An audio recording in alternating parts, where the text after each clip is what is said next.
Hello दोस्तों, स्वागत करता हूं आप सभी का अपने YouTube चैनल अनूप स्टडी में। मेरे प्रिय छात्रों, आज इस वीडियो में मैं आपको सिखाऊंगा प्रश्न नंबर 21 से जो है कि लेकर के प्रश्न नंबर जो है कि 30 तक के प्रश्नों का इस वीडियो में मैं जो है टोटल सॉल्यूशन कराऊंगा और बहुत ही आपको अच्छी तरह सॉल्यूशन कराया जाएगा।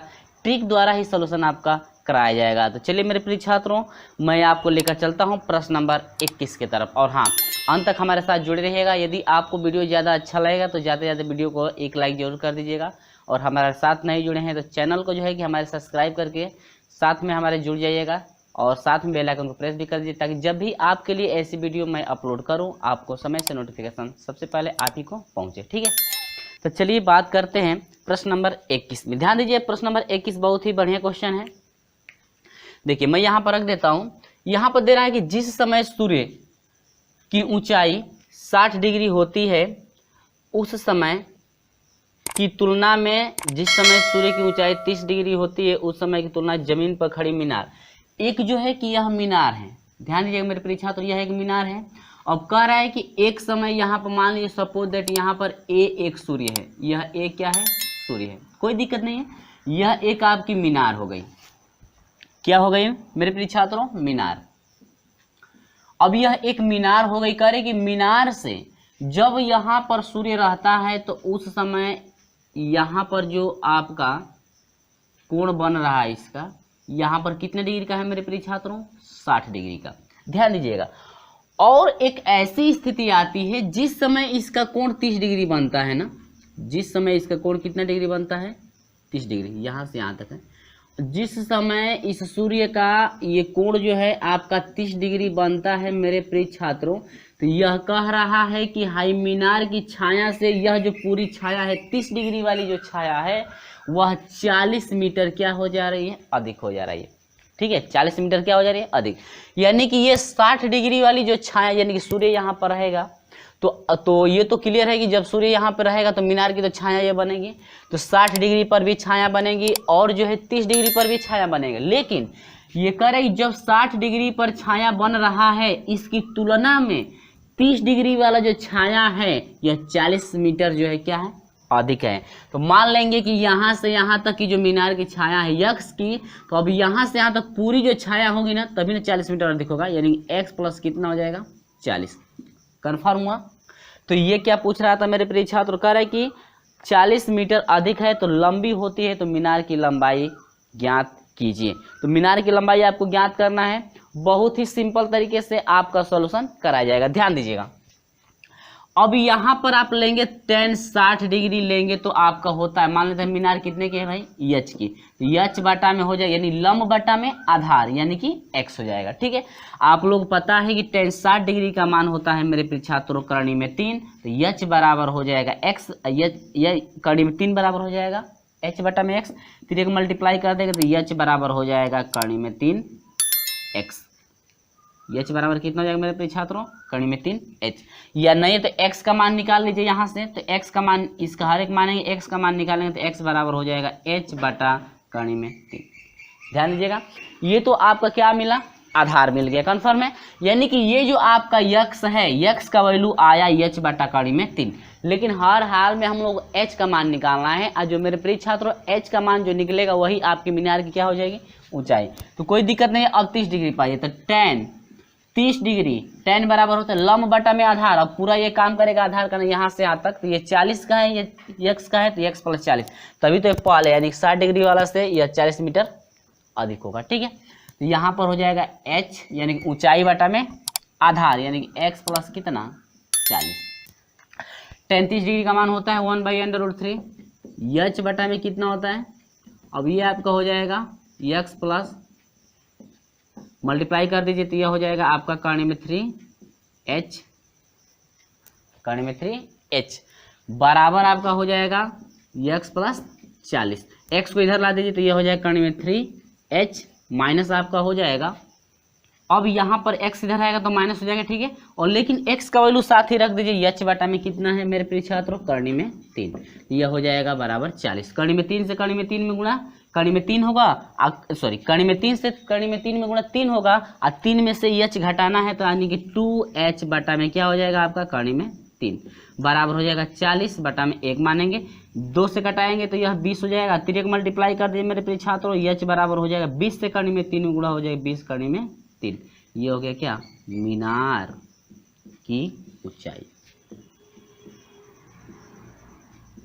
यानी ये रहा आपका क्या आंसर। कन्फर्म हो मेरे प्रिय छात्रों, यानी कि आपकी जो है मीनार की ऊंचाई हो जाएगी 20 करनी में कितना 3, 20 करनी में कितना हो जाएगा मेरे प्रिय छात्रों 3 होगा, जो कि आप ऑप्शन की बात कर ले हम तो ऑप्शन नंबर डी आपका करेक्ट है, 20 करनी में 3। बस आपको कुछ नहीं करना था, 60 डिग्री वाला से x का मान निकाल लीजिए ताकि आधार पता हो जाए, और यहाँ पर x का मान रख करके पूरा जो है कि लंब बटा आधार करके 30 डिग्री से जो है कि आप h का मान आसानी से निकाल सकते, कोई दिक्कत नहीं हुई। चलिए इसके बाद हम लोग चलते हैं जो है 22 नंबर के क्वेश्चन पे। देखिए 22 नंबर बहुत सिंपल क्वेश्चन है, आपका ऑप्शनल है, आप इस ऑप्शन को याद रखेंगे कि किस समय क्या है, ठीक ना। आपसे क्या पूछ रहा है, देखिए ये सिर्फ ऑप्शनल है, ऑप्शनल आप लोग याद रखेंगे। चलिए देखिएगा, करें कि डाटा का एक निम्न में से कौन सा आलेखी निरूपण संचयी बारंबारता को दर्शाता है। तो ऑप्शन नंबर इसमें सी, यानी संचयी बारंबारता को जो दर्शाने वाला होता है ना वह त्वरण होता है। क्या होता है, त्वरण होता है, जिसको हम लोग एक रूप से ओजाइव यानी ओजाइव भी बोलते हैं, यानी कि बारंबारता को जो प्रदर्शित करता है मेरे प्रिय छात्रों वह त्वरण होता है, जिससे हम लोग ओजायु भी बोलते हैं, ठीक ना। जैसे इसका त्वरण का मतलब जानते हैं क्या हुआ, जैसे मान लीजिए इस तरह से वैल्यू 1 दे दिया, ठीक है, इसमें x हो गया, इसमें y हो गया, यहाँ पर निकलता है बारंबारता। क्या निकलता है मेरे प्रिय छात्रों, बारंबार, जैसे 2 3 6 8 4 हो गया, जैसे यहाँ पर 3 हो गया, 5 हो गया, 6 हो गया, 8 हो गया, 9 हो गया। तो कैसे निकलता है बारंबारता, यह 3 हो जाएगा, इसको ऐड कर दे तो 5 3 8 हो जाएगा, इसमें इसको ऐड कर दिया जाता है तो 8 और 6 कितना हो जाएगा 14 हो जाएगा, इसमें 14 में 8 जोड़ेंगे तो यह हो जाएगा 22 हो जाएगा, 22 में 9 जोड़ेंगे तो कितना हो जाएगा 31 हो जाएगा। ये आपका निकलता है क्या, बारंबारता। कन्फर्म हुआ। तो चलिए उम्मीद होगी कि ये आपको अच्छी तरह समझ में आया। तो चलिए हम लेकर चलते हैं आपको जो है कि 23 नंबर के प्रश्न की तरफ, ठीक है। तो ये कन्फर्म हुआ ना। अब 23 नंबर का क्वेश्चन बहुत ही सिंपल तरीका है, ध्यान दीजिएगा कैसे आपको करना है। 23 नंबर क्वेश्चन, तो यहाँ पर हम लेकर चलते हैं 23 नंबर, ठीक है। बहुत ही सिंपल है, ये पहले वीडियो में आ चुका है।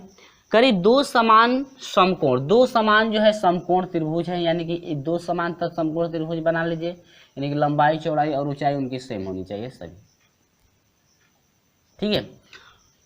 अब देखिए 2 समान समकोण त्रिभुज, दोनों त्रिभुज समान है, ध्यान दीजिएगा, यानी कि समान का मतलब क्या हुआ, तब तो ये आपके सर्वांगसम हो गए ना, यानी कि एक को जो है कि एक दूसरे के ऊपर रखने के बाद वो पूरा क्या हो जाएगा, ढक जाएगा। तो कह रहा है कि ऊंचाई या 48 सेंटीमीटर, यानी कि इसकी ऊंचाई एगो 48 है, इसकी जो हाइट है वो कितना है 36। अब ये कह रहा है कि ओपी 12 सेंटीमीटर है, ओपी कितना है 12 सेंटीमीटर है, तो एलएम होगा। करे ओपी जब 12 सेंटीमीटर है तो एलएम क्या होगा। तो आपसे क्या पूछ रहा है, एलएम पूछ रहा है ना, एलएम पूछ रहा है ना। तो यहाँ से आप निकालेंगे, अब ये दे रहा है कि ओपी, यह आपका वो हो जाएगा पी हो जाएगा, और ये आपका क्या हो जाएगा क्यू हो जाएगा, और यह हो जाएगा एल हो जाएगा, यह आपका एम हो जाएगा, और क्या हो जाएगा एन, यह आपका एन है, ठीक ना। अब ये कह रहे ओपी बराबर 12 सेंटीमीटर, ये आपका कितना हो जाएगा 12 सेंटीमीटर दिया है, और ये 18 हो गया, ये 36 हो गया। और कह रहा है कि आपका जो है कि एलएम पूछ रहा है, क्या पूछ रहा है एलएम, यानी इसको फाइंड करने के लिए पूछ रहा है। कन्फर्म हुआ, ठीक है मेरे प्रिय छात्रों। अब देखिए, अब यहाँ पर ओपी की बात हो रही है, तो यानी कि ये फाइंड करना है, तो कुछ नहीं, आप लोग पता होगा सर्वांग समता का नियम क्या होता है। यदि आप लंब का बटा लंब करते हैं और आधार का बटा क्या करते हैं आधार, यानी इसका लंब लेते हैं तो बटा में इसका भी लंब करना पड़ेगा, यदि आप इसका आधार लेते हैं इस बटा में इसका भी क्या करना पड़ेगा आधार करना पड़ेगा। तो यानी कि आप लोग पता है कि एन एल बटा में आपका क्या हो जाएगा ओ क्यू हो जाएगा, बराबर एल एम बटा में क्या हो जाएगा OP। तो LN कितना है, यानी कि 48 है, बाटा में OQ कितना है आपका 36 है, बराबर। अब देखिए LM कितना है, LM तो पूछ रहा है, बाटा में OP कितना है आपका 12। तो 12 3 है 36, 3 एकम 3, 3 छक 18, यानी कि जो LM होगा ना वह कितना हो जाएगा 16 का। LM कितना हुआ मेरे प्रिय छात्रों 16 का, जो कि हम लोग ऑप्शन की यदि बात करते हैं ना तो 23 नंबर का ऑप्शन नंबर ए करेक्ट है। 23 नंबर का जो है ऑप्शन नंबर क्या है, ए आपका करेक्ट है। इतना कंफर्म हुआ कि नहीं हुआ, ठीक है। कैसे निकाला गया है, यानी कि जिस तरह से या नहीं है तो आप ये भी ले सकते हैं, कोई दिक्कत नहीं है। ओपी है तो यह ओपी हो गया, इस तरह से इसको निकाल लेंगे ताकि आसानी से जो है कि इसका बटा इसका कर दिया जाए, इसका बटा इसका कर दिया। कन्फर्म हुआ। अब इसके बाद मैं आपको लेकर चलता हूं मेरे प्रिय छात्रों जो है कि 24 नंबर के क्वेश्चन पे ध्यान दीजिएगा। 24 नंबर का प्रश्न क्या है, और हाँ उम्मीद होगी सभी प्रश्नों का सलूशन आसानी से जो है कि समझ में आ रहा होगा। तो चलिए मेरे प्रिय छात्रों बात करते हैं हम लोग 24 नंबर के क्वेश्चन की, ठीक है। 24 नंबर क्वेश्चन जो है बहुत ही मजेदार क्वेश्चन है, ध्यान दीजिएगा। देखिए ये कह रहा है कि दी गई आकृति में O केंद्र है। यहां पर मैं ग्राफ बना लेता हूं, ठीक है। आप जो है तुरंत आंसर फाइंड कर सकते हैं। यह आपका एक क्या है केंद्र है, यह आपका क्या है जीवा है, और आपका यहां से केंद्र से ये गया है अर्धवृत्त पे, ये जो त्रिभुज बन रहा है। तो आप लोगों को पता होगा मेरे प्रिय छात्रों आप लोगों को पता होगा कि जो अर्धवृत्त में त्रिभुज बनता है ना वह कैसा होता है, समकोण होता है। तो ये तो आपका अर्धवृत्त में केंद्र समझ में आ रहा है, यह सपोजर वाले केंद्र में है, ठीक है। यह आपका O हो गया। अब यहाँ से यह P हो गया, Q हो गया, और ये क्या हो गया S। और यहाँ पर एक बिंदु दिया है, ग्राफ आप देख सकते हैं, यह बिंदु है कितने का S का।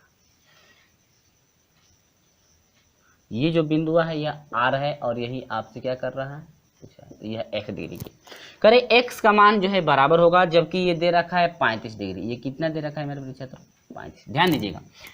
अब यदि इस केंद्र से इस P को मिला दें तो ये त्रिज्या काम करेगा, ये त्रिज्या काम करेगा। और जब त्रिज्याएं बराबर होती हैं तो उनके आमने सामने कोण क्या होते हैं, बराबर। तो ये 35 का हुआ, तो ये भी कितने का हुआ 35 का। यदि हम लोग इसको निकाल लें तो इस कोण का जो है कि ये कोण कितना होता है, आधा होता है, और इस कोण का जो है ये कोण कितना होता है, दोगुना होता है, ठीक ना। यदि ये कोण पता हो तो यदि ये कोण पूछता है तो इस कोण का जो है कि दोगुना करेंगे तो ये मिलेगा। यदि ये पता है तो इसका निकालना होगा, तो इस कोण को आधा करेंगे तो x वाला मिलेगा। कंफर्म है ना, ठीक है। चलिए तो अब ये हुआ 35 35 कितना हो जाएगा 70 होगा, और 180 में से 70 क्या कीजिए घटा दीजिए तो ये मालूम हो जाएगा 0 हो जाएगा 110। ये आपका हुआ 100 कितना 10। अब 110 का जो x वाला होगा आधा होता है, यानी x बराबर हो जाएगा 110 बटा में 2, यानी कटा देंगे तो हो जाएगा 2 5 10, 2 5 10 कितना डिग्री 55 डिग्री। यानी कि जो ये कोण है आपको कितना डिग्री हो जाएगा 55 डिग्री हो जाएगा मेरे प्रिय छात्रों। जो कि ऑप्शन की बात कर लें तो ऑप्शन नंबर बी आपका करेक्ट। कन्फर्म हुआ। ये तो आपको अच्छी तरह समझ में आ गया होगा। इसी तरह से मैं आपको लेकर चलता हूं जो है कि 25 नंबर का क्वेश्चन का मैं सॉल्यूशन कराऊंगा। ये 25 नंबर का क्वेश्चन है जो आप कैसे करेंगे। कन्फर्म है ना। चलिए 25 नंबर के क्वेश्चन की तरफ हम बढ़ते हैं। चलिए ध्यान दीजिएगा, बहुत ही सिंपल क्वेश्चन आ रहा है आपके पास। खरे कि RPQ का मान याद करना है। RPQ का आपको जो है कि क्या निकालना है, मान निकालना है, जो कि बहुत ही आपका सिंपल क्वेश्चन दे रखा है। चलिए तो इसके बाद 25 नंबर का क्वेश्चन देखिएगा। तो 25 नंबर के क्वेश्चन में आपको कुछ नहीं करना है, बस मैं ग्राफ बना रहा हूं, इसके बाद सॉल्यूशन खुद आप कर लेंगे। बहुत सिंपल सवाल है। चलिए यहाँ पर मैं ग्राफ बना लेता हूँ, ठीक है। ग्राफ बन गया। यह जो है आपका केंद्र है O है, इससे जो है कि इसको मिलाया गया है, ठीक। यह O केंद्र हो गया। अब यहाँ पर कोई बिंदु R है, इससे जो है कि इसको मिलाया गया है, इससे इसको मिलाया गया है। अब यहाँ पर कोई बिंदु S है, तो इससे इसको मिलाया गया है, इससे इसको मिलाया गया है। तो यहाँ पर एस है जो कि आपका कितने डिग्री का है, 130 डिग्री का है। अब बात करते हैं 130 डिग्री का हो गया, और ये क्या हो गया, एस, और ये क्या हो गया, क्यू। तो कह रहा है कि आर पी क्यू का मान है, यानी कि आपसे कह रहा है कि आर पी क्यू का जो मान होगा, आर पी क्यू का मान कितना होगा। ठीक है, चलिए, तो कोई दिक्कत नहीं है, आसानी से हम लोग कर सकते हैं, ध्यान दीजिएगा। तो आसानी से कैसे करेंगे, ठीक है, देखिए आप लोग पता होगा कि जब वृत्त के परिधि पर चतुर्भुज बनता है, मैं पहले भी बताया था आप लोगों को कि जब वृत्त के परिधि पर, और आप लोग पता भी होगा कि जब वृत्त के परिधि पर चतुर्भुज बनता है तो उनके आमने सामने का कोणों का योग जो होता है 180 अंश होता है, ये तो पता है आपको। अब यदि आपका त्रिभुज जो है यदि अर्धवृत्त पर बनता है, यानी अर्धवृत्त पर पूरा त्रिभुज आपका बनता है अर्धवृत्त से, तो उसे हम लोग कहते हैं क्या, यानी कि जो परिधि पर आपका कोण बनता है वह बनता है क्या, समकोण। यानी कि अर्धवृत्त में बना हुआ त्रिभुज आपका क्या होता है, समकोण होता है। कन्फर्म है। अब ध्यान दीजिएगा, ये आपका कन्फर्म, ध्यान से इसमें देखिएगा, ये जो है आपका एक चतुर्भुज बनना है कि नहीं बनना है। अब आपको पता होगा ये कोण और ये कोण जो जब जोड़ेंगे तो आपका 180 अंश का होगा। तो 180 में से 130 मालूम है, तो बच गया कितना, 50। तो ये कोण कितने का हो जाएगा, 50 डिग्री का। तभी तो आमने सामने के जोड़ेंगे तो 180 का होगा। कन्फर्म है। अब आप देखिए ये जो कोण है, ध्यान दीजिएगा, ये वाला कोण यानी कि P है, ये वाला जो कोण है ये त्रिभुज है, ध्यान दीजिएगा, ये जो त्रिभुज है मेरे प्रिय छात्र, ये वाला त्रिभुज, ये जो आपका त्रिभुज है ये वाला, ठीक है, ये आपका त्रिभुज जो है यह अर्धवृत्त पर बनना है ना, ये अर्धवृत्त से बनना है, तो ये आपका कितना डिग्री का होगा, 90 का। और ये 90 का हुआ, ये 50 का हुआ, तो 9 गो और 5 गो 140 गो हुआ कि नहीं हुआ, और 140 गो हुआ, ठीक है। लेकिन हम लोग जानते हैं कि तीनों को जोड़ते हैं तो 180 में अंश मिलता है, और 180 अंश में से 140 मालूम है, तो आपका कितना हो जाएगा, 40 डिग्री। यानी कि ये जो कोण है यही आपसे पूछ रहा था कि कितना डिग्री होगा मेरे प्रिय छात्रों, तो आपका हो जाएगा डिग्री, 40 डिग्री। कितना डिग्री, 40 डिग्री हो जाएगा, जो कि हम लोग ऑप्शन की बात कर लें मेरे प्रिय छात्रों, तो ऑप्शन नंबर ए आपका करेक्ट है। उम्मीद होगी कि ये जो है आपको बहुत ही अच्छी तरह समझ में आ गया होगा, ठीक है। यदि वीडियो अच्छा लग रहा है तो लाइक जरूर कर दीजिए। चलिए, तो ये आपका ऑप्शन नंबर ए करेक्ट रहा। 40 नंबर क्या क्या किया गया है, इनके कोणों का योग 180 अंश होगा। कहेंगे सर क्यों होगा, क्योंकि जब परिधि पर चतुर्भुज बनता है, वृत्त की परिधि पर चतुर्भुज बनता है, तो उनके आमने सामने के कोणों का जो योग है 180 अंश होता है, ठीक है। कन्फर्म हुआ। अब जब यह अर्धवृत्त पर एक त्रिभुज बन रहा है, तो अर्धवृत्त पर बना हुआ त्रिभुज जो होता है यह क्या होता है, यहाँ पे समकोण होता है। जब ये पता हो गया, ये पता हो गया, तो आसानी से वो निकाल सकते हैं। यानी कि 90 गो और 50 को जोड़ेंगे तो 140 गो होगा, और 140 में से 180 आपका होता है तीनों का योग, तो 180 में से 40 घटा देंगे तो आपका हो जाएगा कितना डिग्री, 40 डिग्री, जो कि आपका ऑप्शन नंबर 1 करेक्ट रहा। उम्मीद होगी मेरे प्रिय छात्रों ये चीज़ें आपको बहुत ही अच्छी तरह से समझ में आ गई होंगी। आपका कौन डिग्री मिला, 40 डिग्री। तो चलिए मेरे प्रिय छात्रों, इसी के साथ मैं आपको लेकर चलता हूं जो है कि 26 नंबर के क्वेश्चन की तरफ चलते हैं। चलिए 26 नंबर का क्वेश्चन क्या है, आप बहुत ही अच्छी तरह से देख लीजिए। चलिए, ज़्यादा इस क्वेश्चन में दिक्कत नहीं होगी भाई, क्योंकि बहुत ही सिंपल क्वेश्चन है। मैं आपको गुणनखंड बता चुका हूं और गुणनखंड ही आपका करना है आपको, ठीक है। चलिए, दे रखा है 8x² माइनस 18x प्लस 9 बराबर 0 ले सकते हैं। इसका करना है गुणनखंड, बहुत ही सिंपल है। 9 8 72, यानी कि आप जो है देखिए यहाँ पर जब प्लस है, यहाँ पर माइनस, यहाँ प्लस, तो इसको दो खंडों में जब तोड़ेंगे तो बड़के का माइनस होगा, और यहाँ पर जब प्लस है तो इसका भी क्या होगा, माइनस। यहाँ पर प्लस, यहाँ पर माइनस रहेगा, दोनों का चिन्ह क्या होगा, माइनस।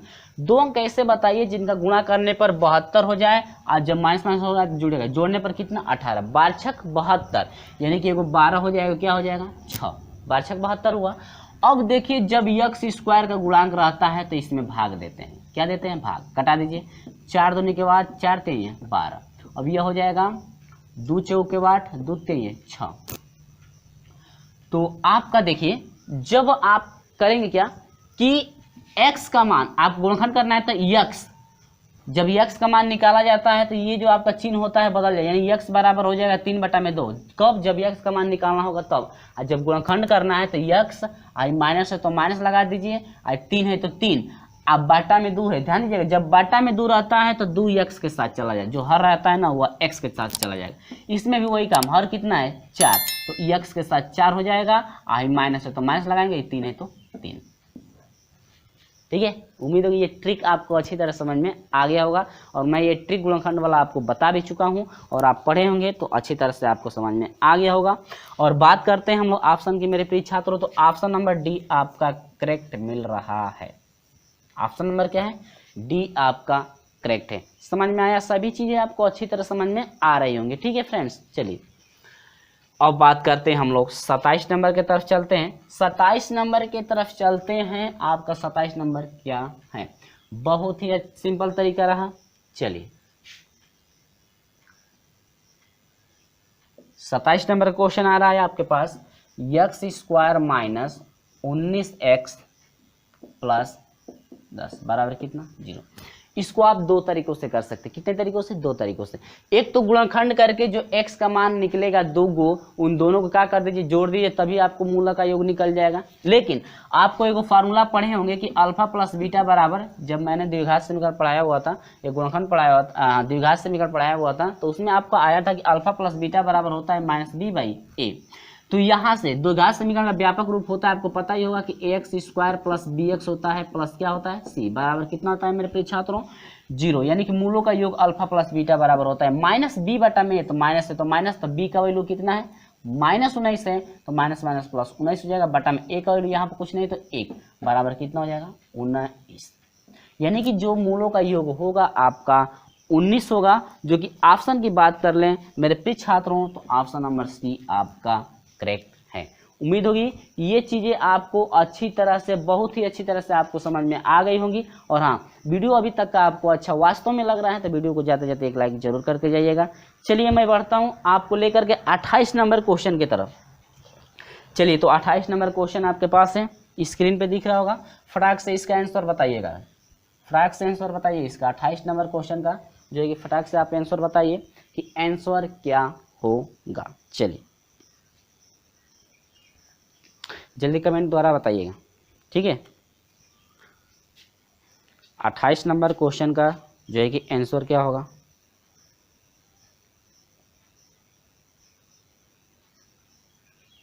बस आपको कुछ नहीं करना है।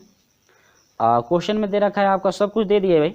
कह रहा है कि यदि समीकरण दे रखा है x² माइनस 6 के x प्लस 5 बराबर 0, करिए एक मूल आपका जो है कि 5 है। आप लोग पता है मैंने बताया हुआ था कि जो मूल होता है ना वो x का मान होता है, यानी x के 2 वैल्यू। जब भी हम लोग गुणनखंड करते हैं मेरे परीक्षा तो x के 2 वैल्यू फाइंड होते हैं, और जो x के 2 वैल्यू फाइंड होते हैं उसी को मूल कहते हैं, यानी अल्फा और किसका मान होता है? बीटा का। तो जो मूल होता है, जो भी मूल होता है वह x का मान होता है, और x के मान को हम लोग कहते हैं अल्फा और क्या? बीटा कहते हैं ना।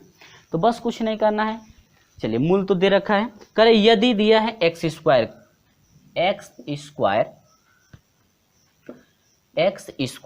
माइनस 6 के x और प्लस 5 इक्वल टू 0, करिए एगो मूल 5 है। यानी कि आप लोग तुरंत समझ जाएंगे कि सर ये तो x का मान है, x का मान कितना है? 5 है। और जब x का मान 5 आ गया तो रख दीजिए, 5 रखेंगे तो 5 का स्क्वायर 5 पचे 25, अब माइनस 5 रखेंगे तो 5 छके 30 के, अब प्लस कितना हो जाएगा? 5 बराबर 0। और 25 कितना हो जाएगा? 25 5 30 प्लस होगा उधर भेजिए तो -30 के बराबर -30 के, 30 माइनस माइनस 30 से 30 कट गया 1, यानी के बराबर कितना हुआ? 1। बहुत ही सिंपल रहा। ठीक है, आप लोग जो है कि लगा भी लिए होंगे, कोई दिक्कत नहीं है भाई। ठीक है, तो ये आपका ऑप्शन नंबर जो है बी करेक्ट रहा। क्या करेक्ट रहा मेरे प्रिय छात्रों? ऑप्शन नंबर इसका बी करेक्ट रहा, जो कि ये आपका 28 नंबर क्वेश्चन है। 28 नंबर क्वेश्चन का जो है मेरे प्रिय छात्रों ऑप्शन नंबर बी करेक्ट है। ठीक है, तो चलिए मैं इसी के साथ लेकर चलता हूँ 29 नंबर के प्रश्न की तरफ। 29 नंबर का प्रश्न क्या है जरा ध्यान से आप लोग देखिएगा। ठीक है, चलिए 29 नंबर क्वेश्चन को हम लोग समझते हैं।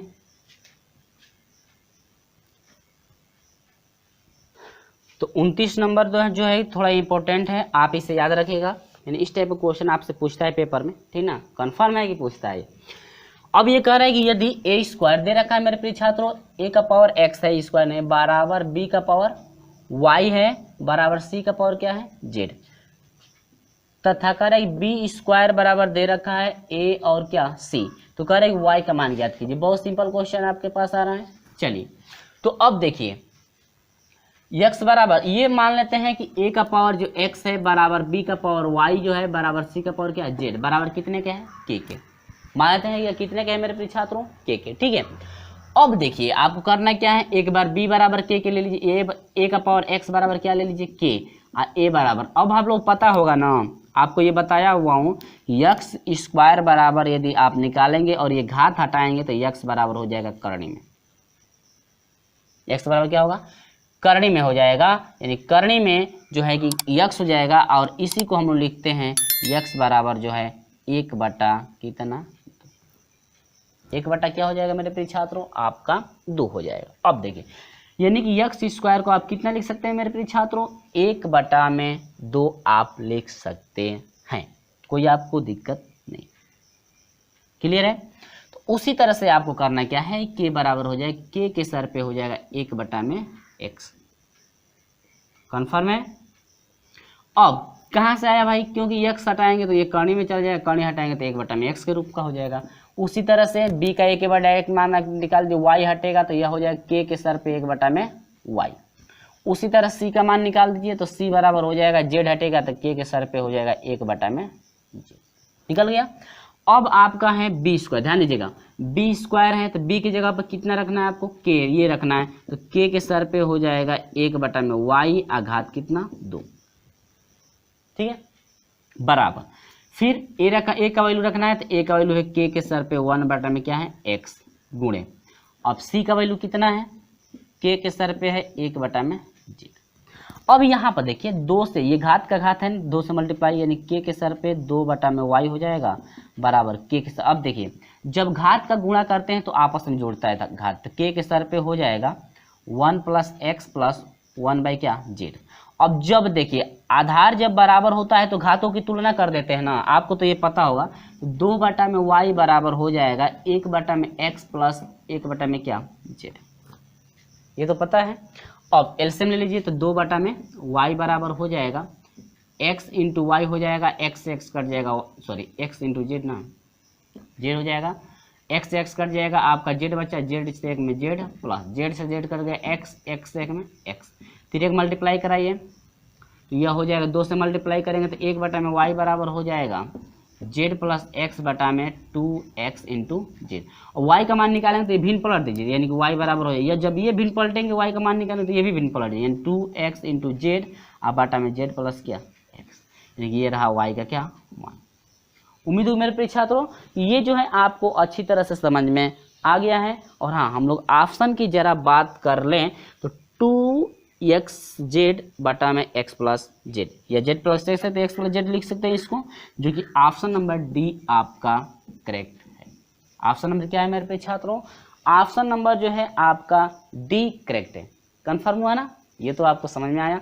हाँ, तो ये इंपॉर्टेंट के तौर पर इसे आप लोग जो है कि एक बार रिपीट और कर लेंगे ताकि आपको अच्छी तरह से रिवाइज हो जाए। तो चलिए इस वीडियो का ये अंतिम क्वेश्चन मैं लेकर चल रहा हूँ मेरे प्रिय छात्रों, प्रश्न नंबर 30 का जो है इसे हम लोग सॉल्यूशन करेंगे। आप बहुत ही अच्छी तरह सॉल्यूशन वो होगा, क्योंकि बस कुछ नहीं करना है, उसमें भी जो है कि मान रख करके फटाक से हम लोग को मान निकाल लेना है। ठीक है मेरे प्रिय छात्रों, चलिए बहुत सिंपल ये क्वेश्चन है।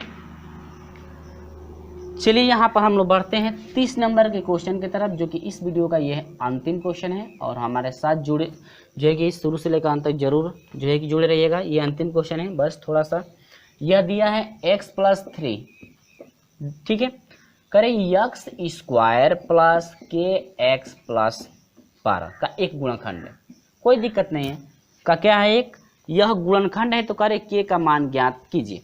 जब देखिए इसका यह गुणनखंड होगा तो बराबर 0 लेके x बराबर जो है कि -3, x का मान निकालेंगे जो गुणनखंड होता है उसी का, ठीक ना, यानी इसका जो है कि ये गुणनखंड है तो इससे x का मान निकाल लीजिए, इसी का x का मान निकाल के इसमें क्या कर दीजिए, कन्फर्म है। चलिए तो यहाँ पर 3 रखें, -3 रखेंगे, -3 का स्क्वायर होगा प्लस k गुणे -3 होगा, आप प्लस कितना 12 बराबर 0, 3 तिली के 9, और यहाँ पर देखिए प्लस से माइनस में गुणा -3k प्लस कितना 12 बराबर 0, 12 न कितना हो जाएगा 21, यानी कि -3k बराबर हो जाएगा प्लस 21 हुआ, और प्लस 21 को उधर भेजेंगे तो -21 क्या हो जाएगा -21, माइनस माइनस क्या होगा 3 सते 21 7, यानी k बराबर हो जाएगा कितना 7।